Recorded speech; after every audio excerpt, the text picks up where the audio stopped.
اللهم صل على حبيبنا محمد وعلى آله وصحبه أجمعين. اللهم صل على حبيبنا محمد وعلى آله وصحبه أجمعين.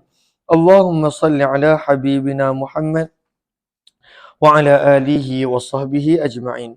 بسم الله الرحمن الرحيم. السلام عليكم ورحمة الله وبركاته.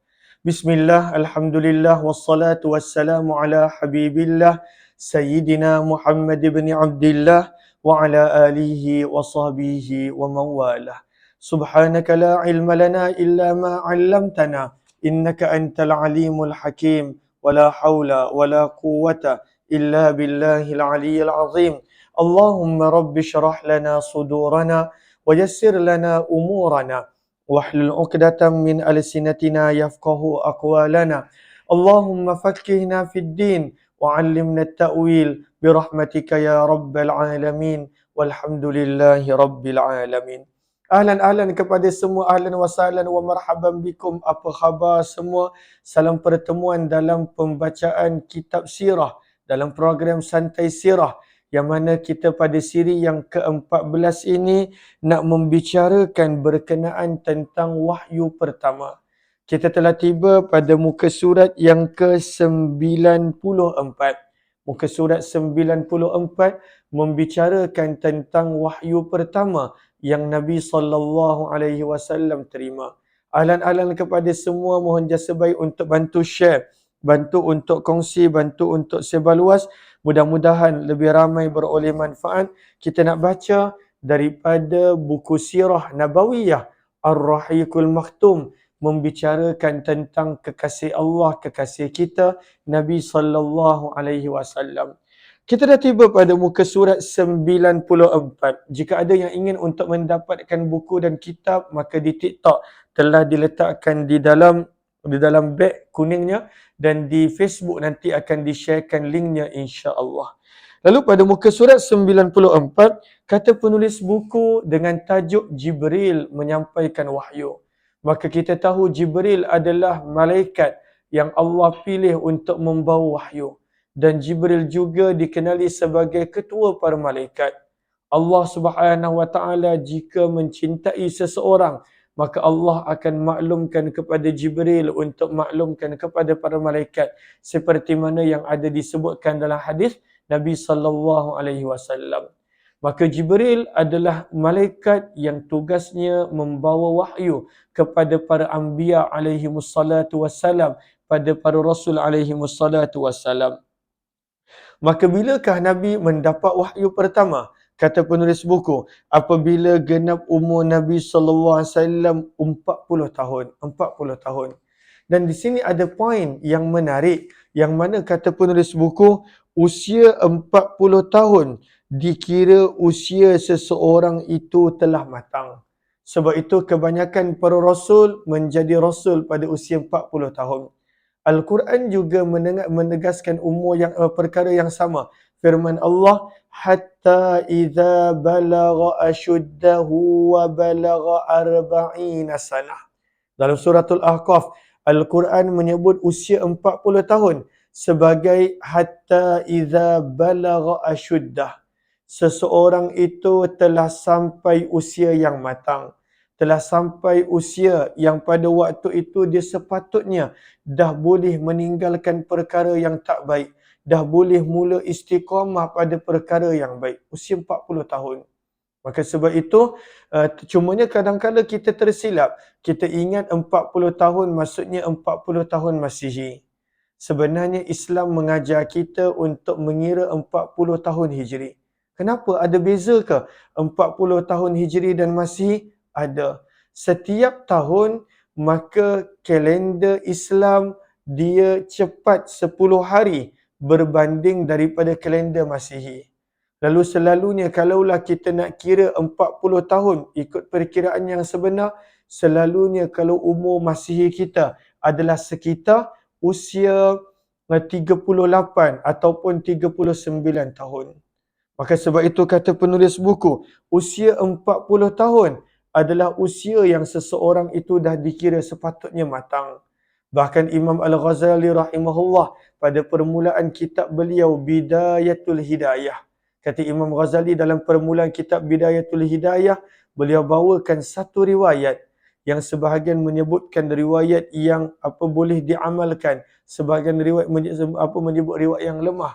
Namun kalaulah untuk pengajaran dan juga mau'izah, maka dalam riwayat tersebut, maka Nabi SAW bersabda, seseorang yang apabila dia telah sampai usia 40 tahun, maka apa jua situasi dia, dia akan kekal di atas situasi tersebut.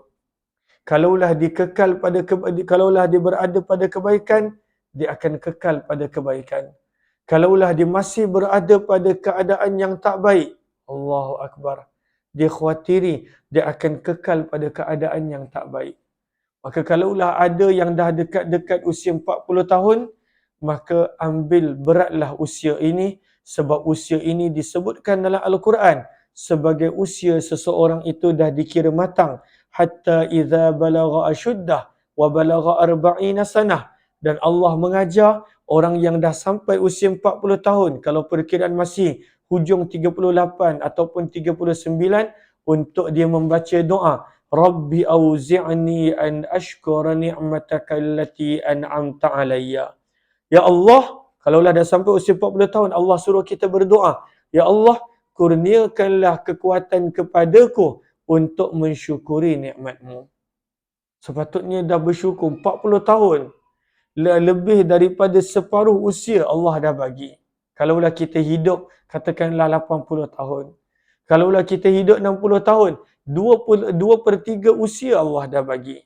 Maka orang yang dah sampai usia 40 tahun, Allah suruh dia berdoa, Ya Allah, kurniakanlah kepadaku bersyukur di atas nikmat yang kamu bagi. Wa ala walidai, doa yang kedua, kekuatan untuk bersyukur di atas apa nikmat yang engkau bagi kepada ibu dan ayahku. Kerana nikmat yang Allah bagi pada ibu bapa kita, kita pun dapat nikmat tersebut. Wa ala walidai. Wa an a'mala salihan tardah, doa yang ketiga, Ya Allah, beri kekuatan kepadaku untuk melakukan amalan baik yang engkau redai. Dah sampai usia 40 tahun, takkan masih nak buat dosa, takkan masih nak langgar perintah Allah, takkan masih nak buat maksiat. Maka kita minta, Ya Allah, dah sampai usia 40 tahun ni, Ya Allah, maka kurniakan aku kekuatan untuk aku melakukan amalan yang engkau suka. Wa ana amala salihan tarda. Wa aslih li fi dhurriyyati, doa yang keempat, Ya Allah, pada usia 40 tahun ini, jadikanlah aku dapat memperbaiki diriku dan juga diri zuriat keturunanku. Selalunya orang yang ada usia 40 tahun ni dah ada anak, maka dah ada keluarga, maka dia minta, Ya Allah, bagilah kekuatan kepadaku untuk aku memperbaiki islah, memperbaiki diriku dan memperbaiki zuriat keturunanku. Itu doa yang keempat bila dah sampai usia 40 tahun. Inni tubtu ilaik, doa yang kelima, Ya Allah, aku bertaubat, aku memohon pengampunan, aku kembali kepadamu, Ya Allah. Inni tubtu ilaik, dan yang keenam, wa ana minal muslimin, dan aku sebenarnya tergolong di kalangan orang yang bersedia dan berserah untuk mentaati perintahmu, Ya Allah. Maka sebab itu kata penulis buku, maka usia 40 tahun adalah usia matang, usia di mana para rasul diutuskan, dan termasuklah Nabi sallallahu alaihi wasallam, Nabi sallallahu alaihi wasallam, Nabi sallallahu alaihi wasallam memerintahkan untuk seseorang itu, dia, Allahumma salli ala Sayyidina Muhammad, untuk dia seseorang itu bila tiba usia 40 tahun, untuk dia mula beringat dan sebagainya. Boleh ke letak dalam bahasa Rumi? Saya pernah sharekan di TikTok, di video TikTok. Kalaulah boleh search doa ketika mana sampai usia 40 tahun, dan kalaulah ada Facebook, maka dah dipinkan di bahagian atas doa ini. Cumanya kalaulah di dalam Al-Quran, maka boleh lihat terjemahan pada surah Al-Ahqaf juz 26, cuma ayatnya saya tak ingat. Kalaulah ada yang ingat ayat untuk doa ini, ataupun ada yang ada Al-Quran, saya tak ada Al-Quran untuk saya cek ayat. Maka kalaulah ada yang ada Al-Quran boleh buka ataupun tahu ayat dia, tapi di dalam surah Al-Ahqaf juz yang ke-26, sebab ada yang di TikTok tanya untuk dia lihat doa tadi, untuk dibacakan terjemahan dan sebagainya. Ataupun yang di Facebook pun boleh bantu share. Kalau ada Al-Quran, maka sharekan nombor surah supaya lebih mudah. Nombor surah, nombor ayat dan nombor muka surat. Lalu ada yang dah share pada ayat yang ke-15. Lalu nanti share pada muka surat berapa, pada surah yang ke berapa. Terima kasih insya-Allah. Allahumma salli ala habibina Muhammad. Maka kata penulis buku, maka sebelum Nabi SAW mendapat wahyu pertama, maka Nabi SAW telah mendapat mimpi. Sebelum Nabi mendapat wahyu pertama. Dan Nabi SAW nampak mimpi yang mana apa jua mesej yang Allah nak beri, dan mimpi itu dalam hadis Aisyah, mislu falaqis subh. Ianya adalah jelas dan nyata senyata-nyatanya. Nabi nampak. Bila Allah nak sampaikan sesuatu mesej kepada Nabi SAW sebelum Nabi mendapat wahyu pertama, maka dalam bentuk mimpi. Cumanya tak disebutkan dalam hadis kepada kita, maka apakah mimpi yang Nabi SAW nampak? Kata penulis buku, maka perkara ini berlanjutan selama 6 bulan sebelum Nabi menjadi Rasul. Maka Nabi SAW telah nampak pada waktu itu mesej-mesej yang Allah nak berikan kepada baginda dalam bentuk mimpi-mimpi yang jelas. Kita kalau mimpi, maka bangun tidur lupa. Kalaulah kita mimpi.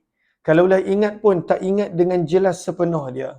Tetapi Nabi SAW punya mimpi adalah mimpi yang jelas seperti mana waktu subuh, waktu pagi. Dan kata penulis buku rahimahullahu ta'ala, ini sebenarnya petikan daripada hadis. Mimpi adalah salah satu bahagian daripada 46 bahagian kenabian. Kata penulis buku rahimahullahu ta'ala, pada bulan Ramadan tahun yang ketiga, yang mana kita dah pernah kongsi sebelum ini, Nabi SAW akan bersendirian terutamanya sepanjang Ramadan. Maka pada Ramadan tahun yang ketiga, yang Nabi bersendirian, yang Nabi beruzlah, yang Nabi beribadah, yang Nabi berfikir tentang ciptaan, kehebatan, kebesaran Allah, kata penulis buku, maka Allah telah menganugerahkan kepada Nabi SAW kenabian. Maka telah sampai kepada Nabi SAW.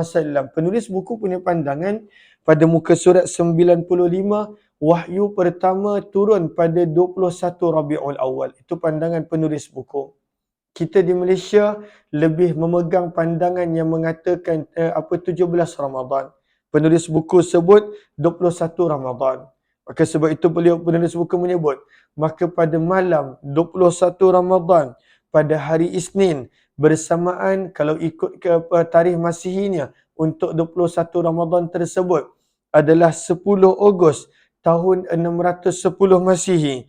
Ketika itu usia Nabi SAW secara tepat adalah 40 tahun, 6 bulan dan 12 hari.